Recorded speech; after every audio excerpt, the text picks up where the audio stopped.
Most people don't realize how much their personal information is being bought and sold every day. Data brokers are making billions, pulling details about you from public records and the internet, and then packaging and selling it, usually without your consent. That's how your information lands in the hands of scammers, spammers, even stalkers. It's why you get endless robocalls and why ads seem to follow you everywhere. That's where Aura comes in. Aura actively removes your data from broker sites and keeps it off. They also instantly alert you if your information shows up in a breach or on the dark web. But Aura goes beyond data protection. With one app, you get a VPN, antivirus, password manager, spam call protection, dark web monitoring, and even up to $5 million in identity theft insurance, all backed by 24/7 US-based fraud support. Other companies might sell just credit monitoring or just a VPN. Aura gives you all of it, together, at the same price competitors charge for just one service. Start your free trial today at aura.com/remove. Protect yourself now at aura.com/remove. Austin and I wrote a book, and it's called Signal, What Testosterone Levels Are Telling You About Your Health, and it is available for pre-order right now with copies shipping in June. Here's why we wrote it. The testosterone conversation right now is a mess. About a quarter of testosterone prescriptions in the United States are started without any lab work, and over half of men who meet criteria for low testosterone see their levels normalize on their own without any treatment. And at the same time, nearly 40% of men who are 40 and older who have low testosterone, only about 1 in 10 of them are actually getting treatment. So some men are getting medicated for problems that they don't have, while other men who would genuinely benefit from treatment, or at least an evaluation, well, they're not getting it. And everyone is trying to make decisions about testosterone, whether it's lifestyle, medication, or otherwise, without a clear framework for what testosterone even does. Signal is the book that we wrote to sort all of that out. It covers the physiology of testosterone from the ground up, how levels trend across the lifespan, and what has been driving them down at the population level over the last 50 years, with a surprising increase in the last decade. We get into what testosterone actually does to exercise outcomes and what exercise does to testosterone, because those are two different questions that get conflated constantly. There's a full section on female hormonal physiology rather than treating it as a footnote. We cover how to interpret labs when the testing itself is unreliable, lifestyle measures that can move the needle before medication enters the conversation, and a detailed chapter on TRT for the people where it is appropriate. This is the book we wished existed when we started out. Right now, you can pre-order the hardcover, the Kindle version, or bundle both together. And there's a pre-order special right now where you can add the Barbell Medicine Testosterone course taught by Dr. Austin Baraki with a significant discount. The course is normally $124.99, and you can get it for $49 if you pre-order before June 17th, which also happens to be my birthday. So a little birthday present to me and help support what we do here at Barbell Medicine. Head over to barbellmedicine.com and pre-order Signal today. That's barbellmedicine.com. Look for Signal in the shop. Welcome back to the Barbell Medicine Podcast. I'm Dr. Jordan Feigenbaum, and this is the Direct Line, our monthly Ask Us Anything for our Barbell Medicine Plus subscribers. And what you're hearing right now is the free preview. 3 questions from this month's episode. First up, a mid-30s woman with bilateral shin pain wants to know if her creatine is causing it. We walk through the compartment syndrome literature, the case report that's getting passed around online and mostly misinterpreted, and what we would actually do if we saw this person in clinic. Then we cover whether splitting your resistance training sessions across the day changes anything for strength and hypertrophy outcomes. And we close with endometriosis for the lifter, including what the evidence says about exercise, nutrition, and the anti-inflammatory diet claims. The full episode covers a lot more, and it lives on Barbell Medicine Plus, which also gets you ad-free listening on every episode, early access to every episode, bonus podcasts, and discounts on all of our products. It's $9.95 a month, and you can get a 30-day trial for just $1. Links in the description. Here's the free preview.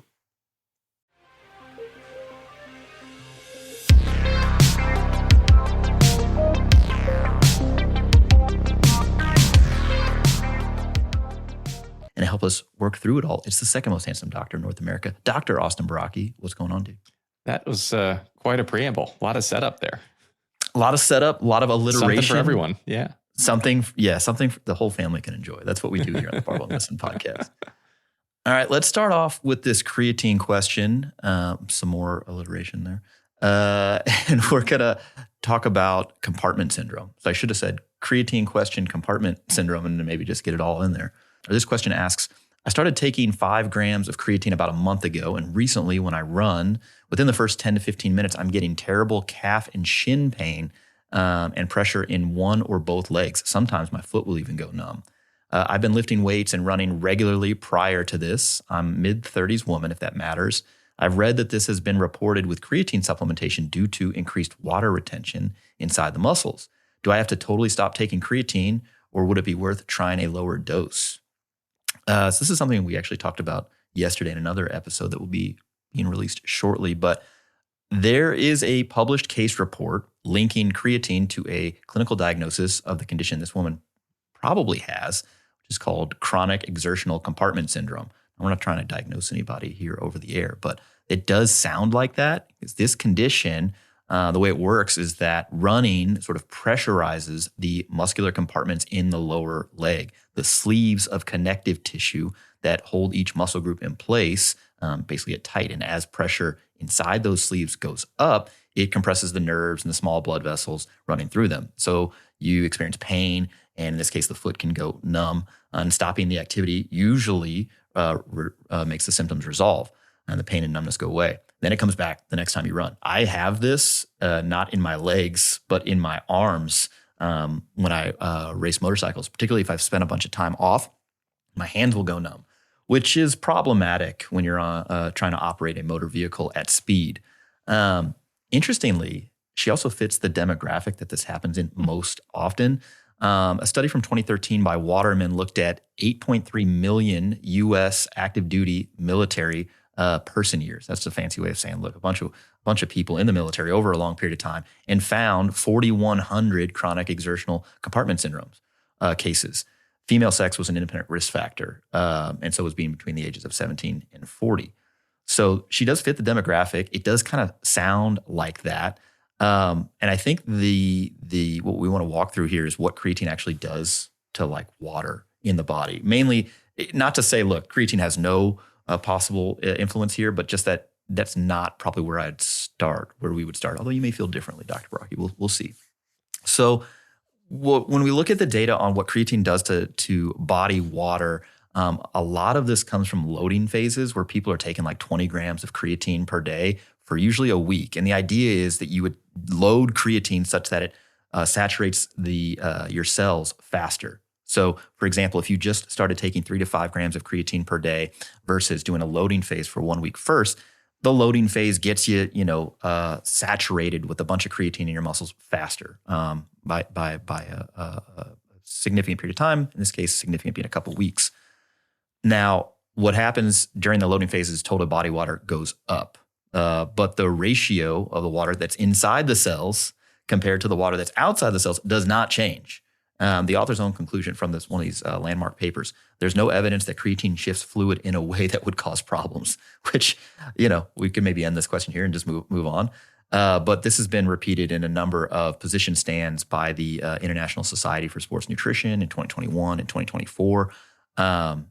It doesn't really increase total body water, doesn't really shift the fluid significantly, and doesn't really cause dehydration or cramping.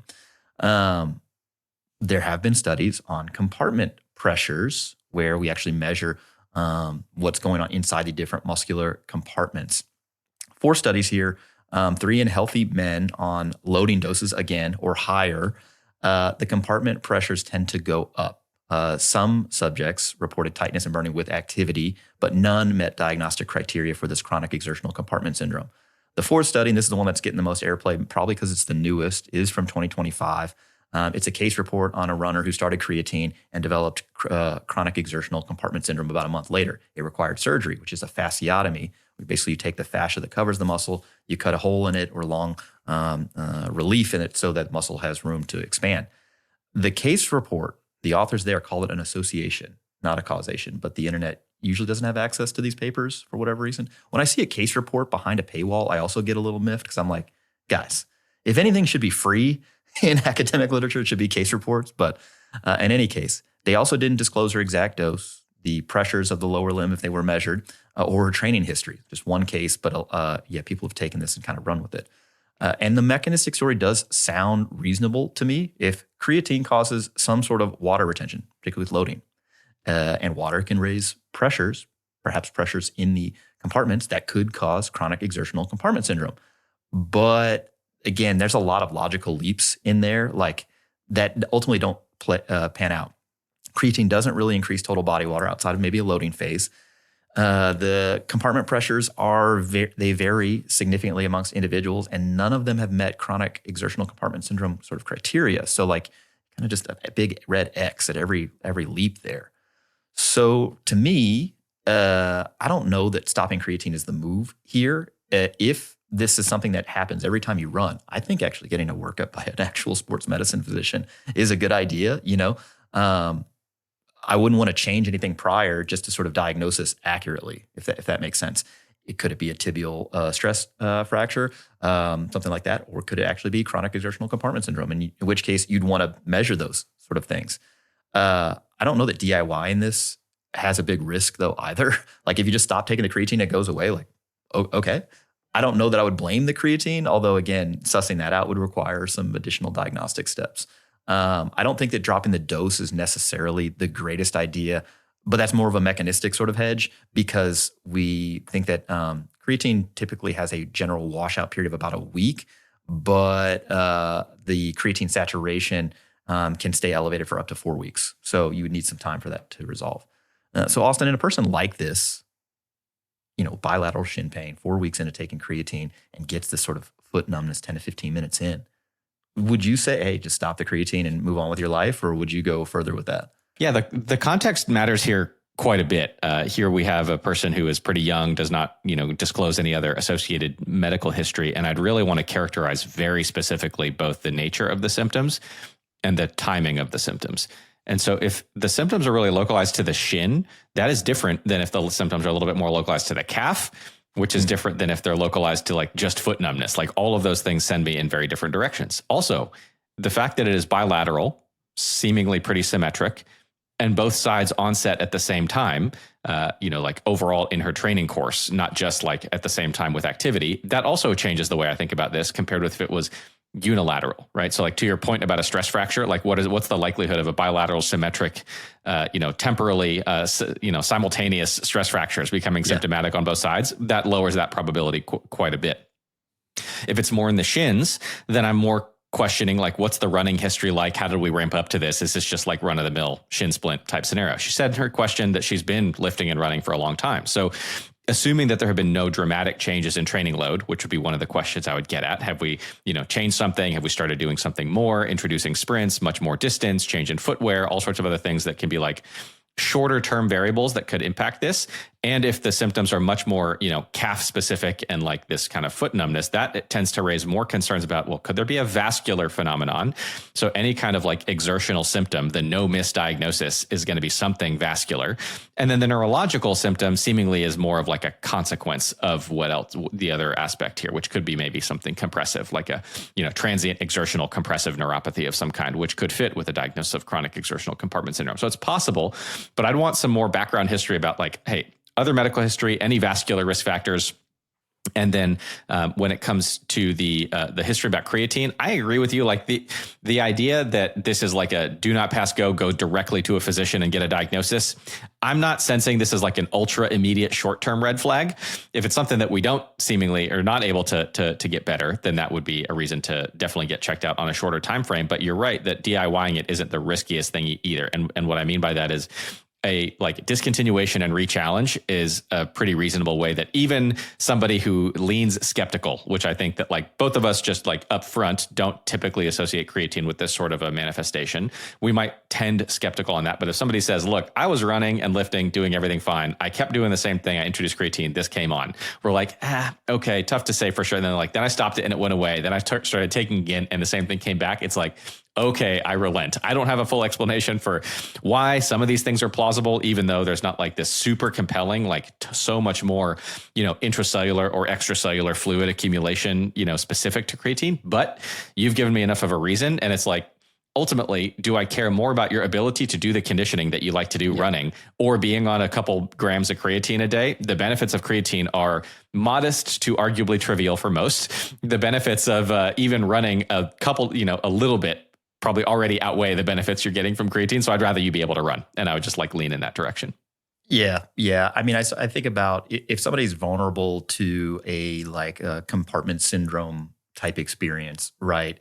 Perhaps a subtle shift in fluid maybe does that, or other changes that co-occur when somebody takes creatine, perhaps their dietary pattern changes, their training load. There's obviously a lot of variables here, but ultimately, like if someone's like, I'm just going to quit the creatine and see what happens, I'd be like, Fine. That's fine. But when somebody tells me the story and I start thinking about, well, what could it be? I'm like, okay, it kind of sounds like compartment syndrome, but what if there's an orthopedic issue, or what if there's a vascular issue or a neurological issue? And I'm like, well, wouldn't want to miss those. Totally. And so to the extent delaying the diagnosis versus with the like a withdrawal and re-challenge thing, I'm like, I don't know that outside of the vascular thing is like the no miss. And then I don't really want to say that on air because it does seem like really risky. Like so much of that, thought process and response was based on the context that we know about this person. Otherwise, assumedly healthy 30-year-old woman. If you turn this into like a 60-year-old, whether they smoked or not, I'm like, nah, we need to get you checked out because this could be like a claudication manifestation. You need a more thorough vascular eval or something like that. And it's not to say that younger people can't have some kind of like vascular disease that can manifest with claudication, or like neurogenic pseudo claudication or something like that. Like any of those are possible, just not very likely. And so I would first, probably trial discontinuation, see what happens. And if it persists, then it's like, okay, that wasn't it. Now we can dig a little deeper. That's I think from what I'm sensing here, probably a reasonable way to go. But if somebody said, I want to get checked out sooner, also fine. This is for infotainment purposes only. We are not your doctors. We are doctors, but not yours. Yeah. Here's something I realized about myself. I eat well when the setup is there. When there's something healthy and ready to go in my fridge, I'll eat it. When there's not, I end up staring at a cast iron skillet at about 8 p.m. and just, I'm not doing that. Well, Factor solved that for me. These are fully prepared meals designed by dietitians and crafted by chefs, delivered right to your door. I've been using the Muscle Pro collection because the macros tend to line up with my energy targets, but they have meals built around whatever your goals are. Weight loss, overall nutrition, more protein, GLP-1 support. With Factor, I'm hitting my nutrition goals even when I run out of time for planning, grocery runs, or cooking. And in the middle of this home reno, I need it. And these are high-quality meals. Lean proteins, colorful vegetables, whole foods, healthy fats, and they're fresh, never frozen. And they're even ready in about 2 minutes.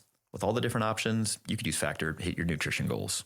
Head over to factormeals.com/BBM50off and use code BBM50off to get 50% off and a free daily greens box if that's something you're interested in. New subscribers only, while supplies last. See the website for more details. That's factormeals.com/BBM50off. If you spend any time following barbell medicine, you know that we don't recommend things just because they have a popular logo. We look at the evidence plus our experience. And our experience with standard issue hospital scrubs is actually not so good. Most of the time, you're wearing something that fits like a repurposed parachute and feels about as soft as 400 grit sandpaper. Needless to say, we were excited when Figs came on board to sponsor our podcast. They realized healthcare workers are basically athletes who just happen to be doing rounds instead of marathon sessions in the gym. These are lightweight, they handle endless laundry cycles without falling apart, and they're antimicrobial. That last part is key because, as we all know, hospitals can be a bit of a biohazard. They also finally moved past the era of boxy, scratchy scrubs. These are actually tailored so you don't look like you're walking around in a big blue cardboard box. They also have a new collab with New Balance for footwear and compression socks for those 14-hour shifts where your legs are starting to feel like lead weights. They even have outerwear for when the hospital administration decides to turn the ICU into a walk-in freezer. If you want to upgrade your work gear, Figs is giving you 15% off your first order. Head over to wearfigs.com and use the code FIGSRX at checkout. That's wearfigs.com, code FIGSRX for 15% off. Your patients might not notice the tailoring, but your mirrors definitely will.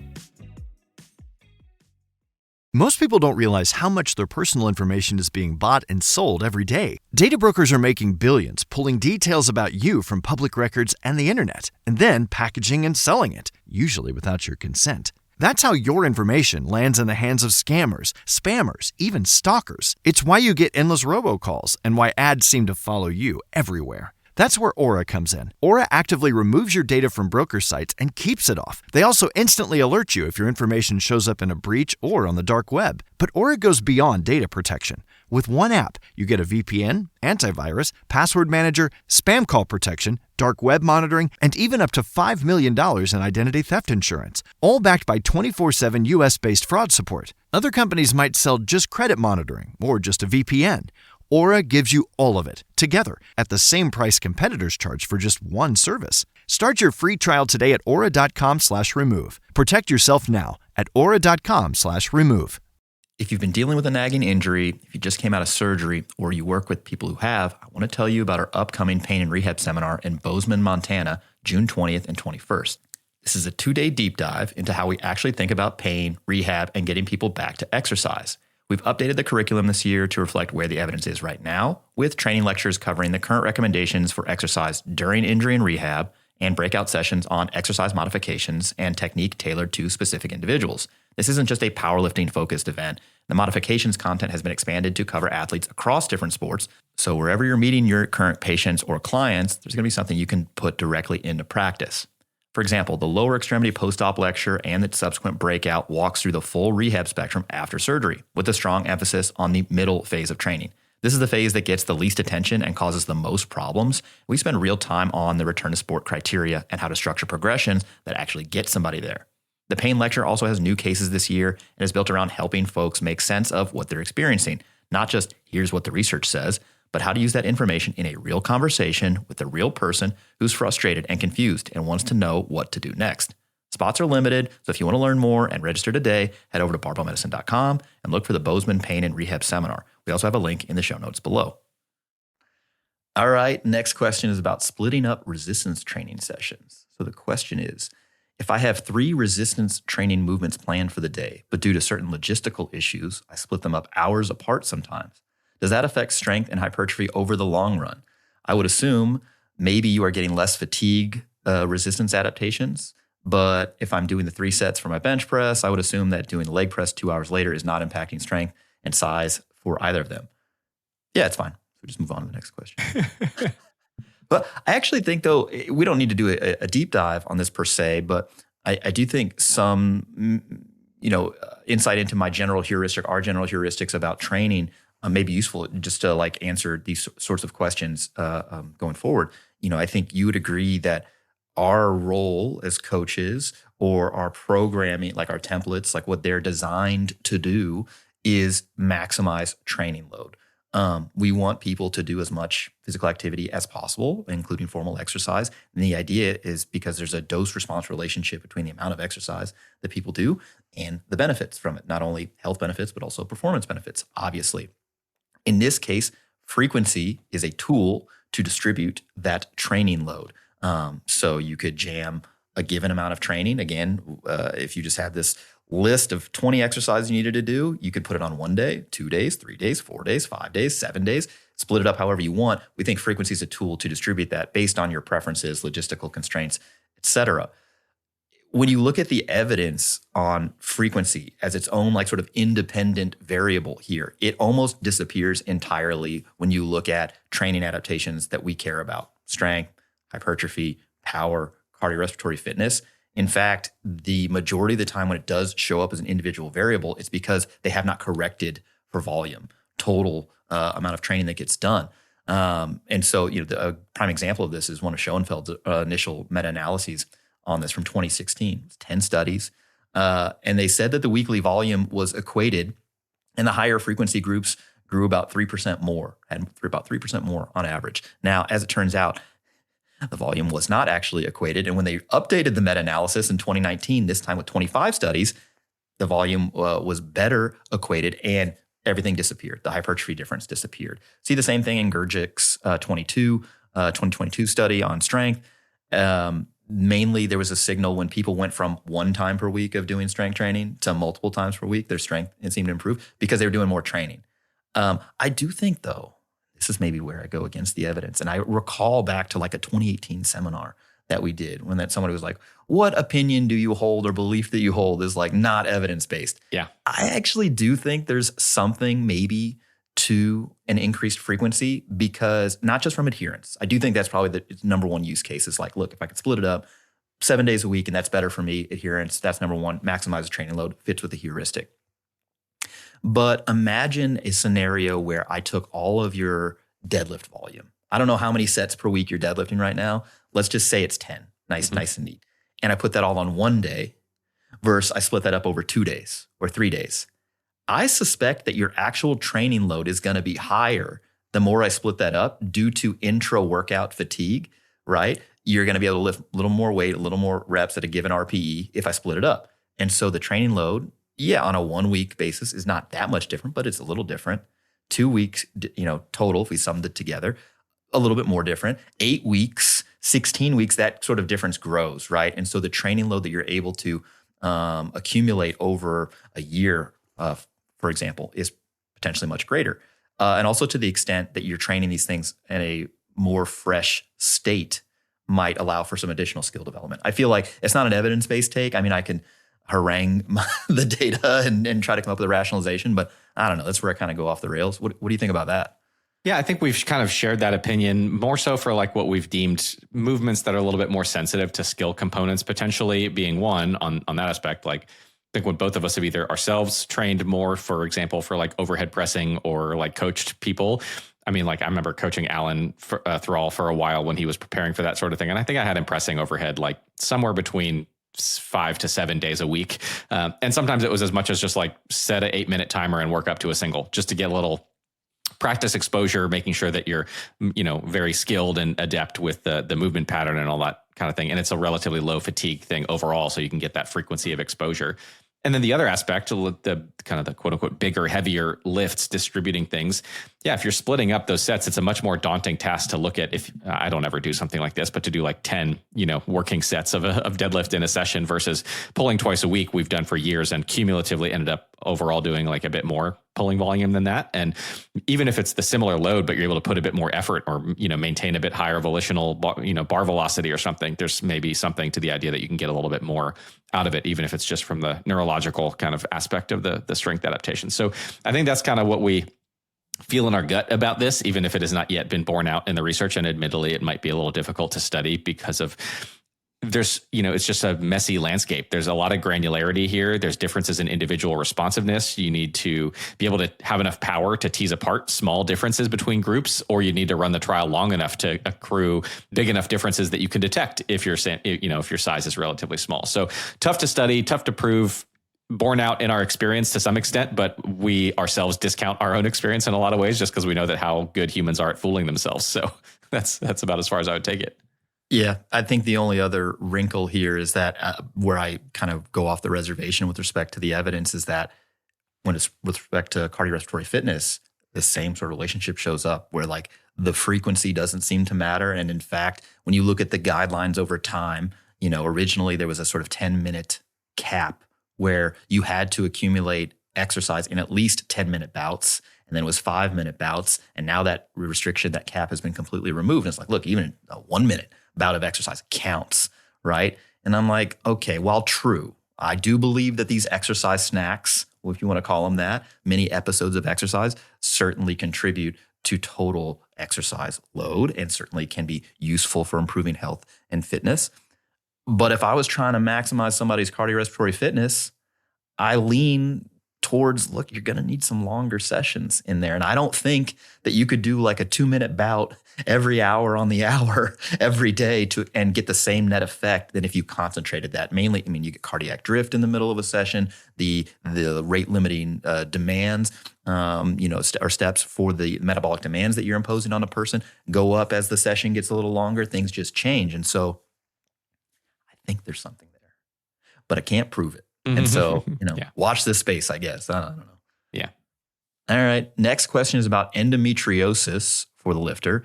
Question is, would you consider doing a dedicated episode on endometriosis and nutrition and fitness? I love the one regarding PCOS, now PMOS, and learned a lot. But as an endometriosis sufferer and also high-level competitive powerlifter, I would love a dedicated dissemination of that specific issue. Fine. You know what? You've badgered us into doing it. This was actually on our radar, but now, maybe a little bit more timely. We're doing a menopause series right now and can commit to doing one on endometriosis as well. I did want to briefly talk about it because I don't think we've discussed this in any detail. So we'll do a little primer here and then save the rest for our full episode. One thing, when I did a little bit of a research review probably about a year ago, thinking about doing this, and so now primed to do it again, but one crazy statistic here. Endometriosis takes almost 7 years on average to diagnose. Symptoms can get normalized or dismissed at bad periods. Primary care often misses this, unfortunately. And so, you're right about the problem. Like, it is a significant issue. And the fact that it takes so long to get diagnosed, that's problematic. So yeah, we'll do a full episode probably this summer, specific to the lifter. But what is endometriosis in the first place? Well, this is tissue that is similar to the uterine lining growing outside of the uterus. It's chronic, it's estrogen responsive, and it's inflammatory. Roughly 1 in 10 reproductive age women have it.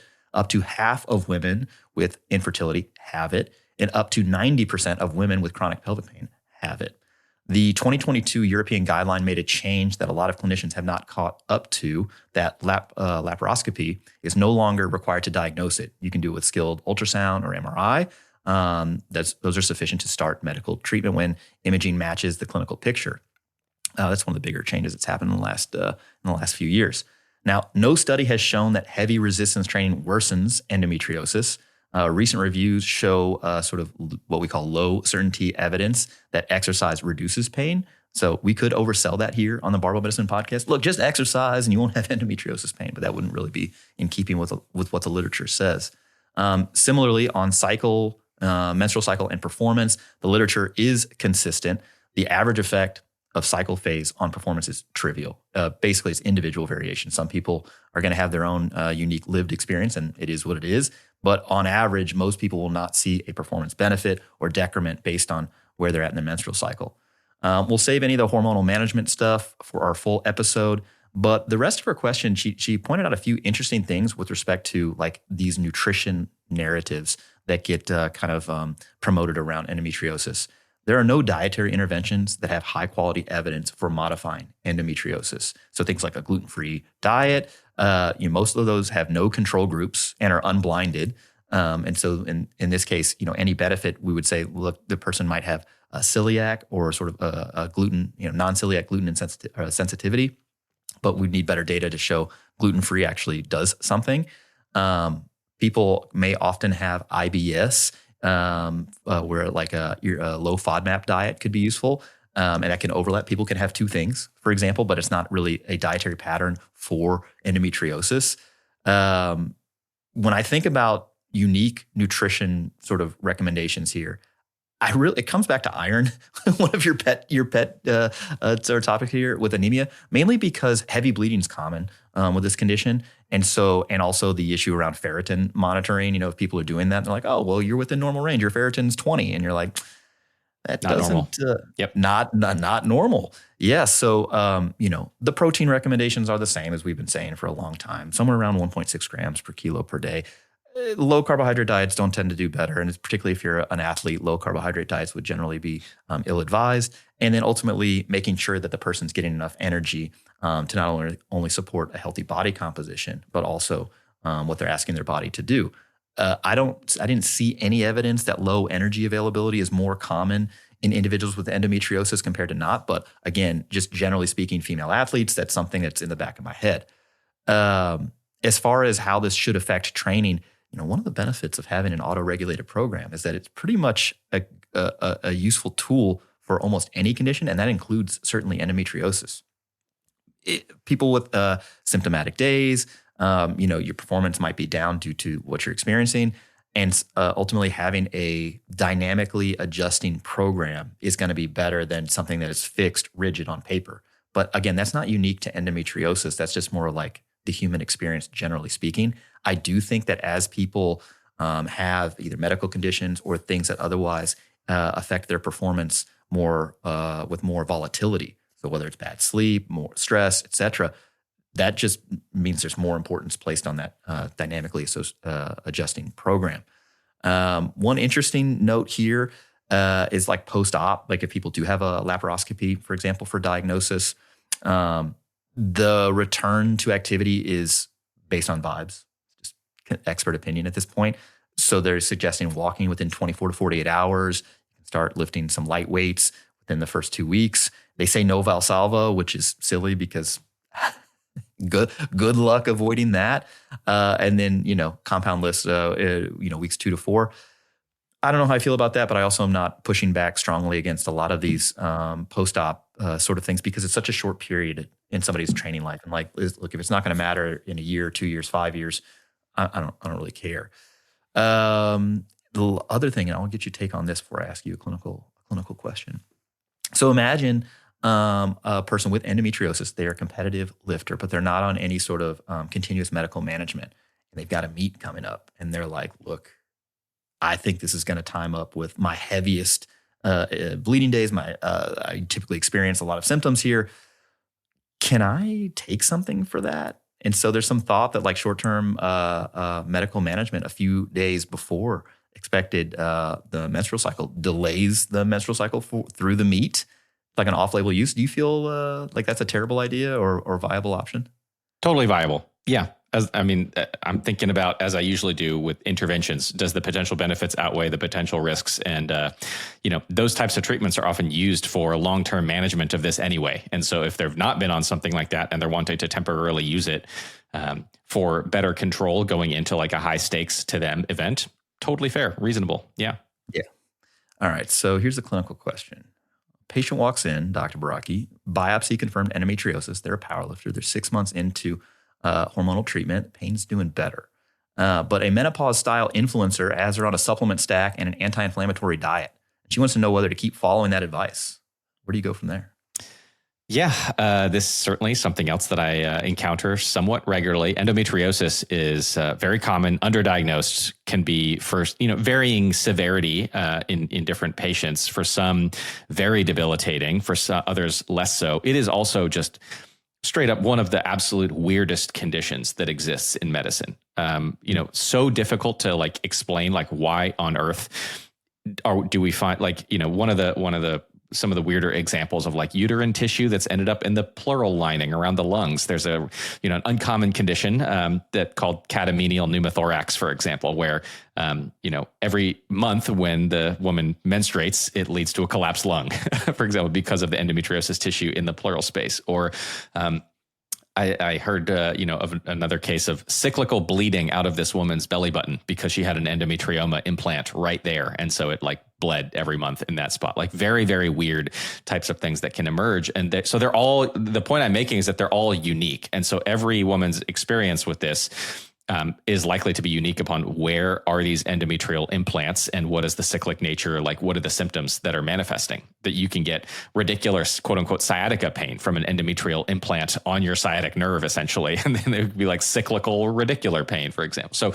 it's just fundamentally weird. And that's why it needs to be so individualized and dealt with by somebody who's experienced in managing it, whether medically or surgically or both. There's a lot of treatment options. They're, improving as time goes on, and unsurprisingly, will continue to sound like shills to some extent, but have seen, at least in a fraction of these patients, some improvements when I've been, using GLP-1 agonists. Of course, that's to treat concomitant weight management challenges, but it does seem like there might be some anti-inflammatory effects of those medicines to whatever extent it's from the medicine or from the weight loss that happens, et cetera.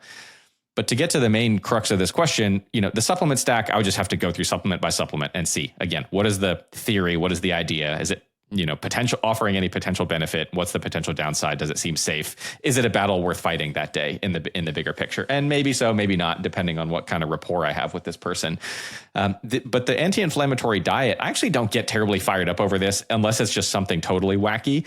I'd like to get a sense of like, well, what is this actual diet, right? And so as with many chronic medical conditions, the general pattern is that following general health improving behaviors tends to improve chronic health conditions. And so if this quote unquote anti-inflammatory diet, if I look at it and I'm like, yeah, that looks like a pretty healthy diet, and you want to slap a label on it and call it anti-inflammatory, that's totally fine. But that's also not fundamentally different than maybe the generally healthy dietary pattern that I'd recommend to anyone, regardless of whether they had endometriosis or not. I think where we kind of take an issue with this a little bit is like, oh, there's a specific endometriosis diet that you need, similar to like there's a specific endometriosis program, which hopefully based on what I just described earlier, like every, phenotype of endometriosis is different from the next. There can't be a single endometriosis exercise program because their symptoms and manifestations are going to vary. But if the idea is like, hey, we should eat a generally health promoting dietary pattern, which is, to be clear, anti-inflammatory compared with, unhealthy dietary patterns. We should get regular exercise based on the person's, preferences and goals and tolerance and capacity and things like that. We should get good sleep. We should, use medications when clinically appropriate, for example, for weight management, for, other metabolic health aspects, things like that can all feed into improving the general healthy milieu, to use one of your preferred terms. That is likely to improve all sorts of chronic pain states. Now, will it dramatically improve every case of persistent pain from this? No.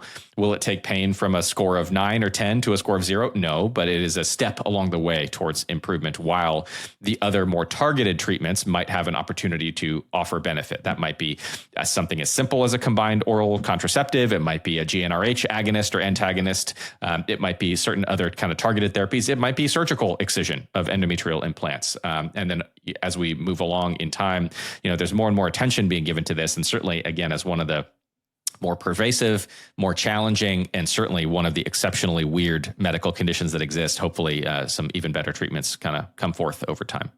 Yeah. I think that line about, you not pushing back on the anti-inflammatory diet most of the time, you don't get too fired up about it. I am similar in that, and same thing with like the supplement stack, as long as it's not BS.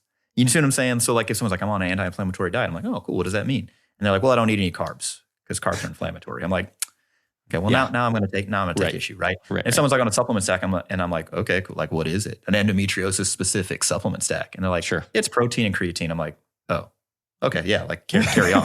Sure. But, you know what I'm saying? But like the further it, diverges from what we have good evidence on, or potentially the more harm it could cause, whether it's through a restrictive eating pattern in the case of the diet, low energy availability in the case of the diet, or like, supplement contamination or otherwise, then I'm like, yeah, okay, now I got to say something. But otherwise, I prefer not to say anything if they feel empowered. If we could market an endometriosis specific diet and it was just like the general eating, like we might not feel good about advertising it that way, but like if people did it, more uptake, fair enough.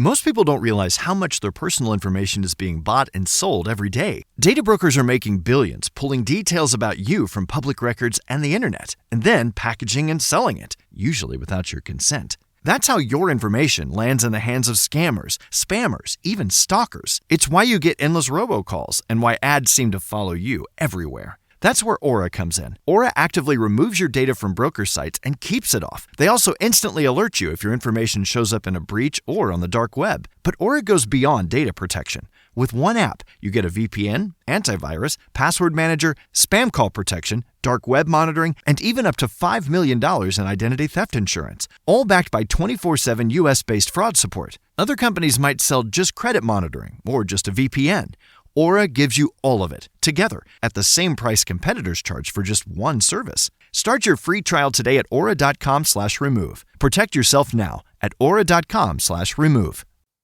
Austin and I wrote a book, and it's called Signal: What Testosterone Levels Are Telling You About Your Health, and it is available for pre-order right now with copies shipping in June. Here's why we wrote it. The testosterone conversation right now is a mess. About a quarter of testosterone prescriptions in the United States are started without any lab work, and over half of men who meet criteria for low testosterone see their levels normalize on their own without any treatment. And at the same time, nearly 40% of men who are 40 and older who have low testosterone, only about 1 in 10 of them are actually getting treatment. So some men are getting medicated for problems that they don't have, while other men who would genuinely benefit from treatment, or at least an evaluation, well, they're not getting it. And everyone is trying to make decisions about testosterone, whether it's lifestyle, medication, or otherwise, without a clear framework for what testosterone even does. Signal is the book that we wrote to sort all of that out. It covers the physiology of testosterone from the ground up, how levels trend across the lifespan, and what has been driving them down at the population level over the last 50 years, with a surprising increase in the last decade. We get into what testosterone actually does to exercise outcomes and what exercise does to testosterone, because those are two different questions that get conflated constantly. There's a full section on female hormonal physiology rather than treating it as a footnote. We cover how to interpret labs when the testing itself is unreliable, lifestyle measures that can move the needle before medication enters the conversation, and a detailed chapter on TRT for the people where it is appropriate. This is the book we wished existed when we started out. Right now, you can pre-order the hardcover, the Kindle version, or bundle both together. And there's a pre-order special right now where you can add the Barbell Medicine Testosterone course taught by Dr. Austin Brockie with a significant discount. The course is normally $124.99, and you can get it for $49 if you pre-order before June 17th, which also happens to be my birthday. So a little birthday present to me and help support what we do here at Barbell Medicine.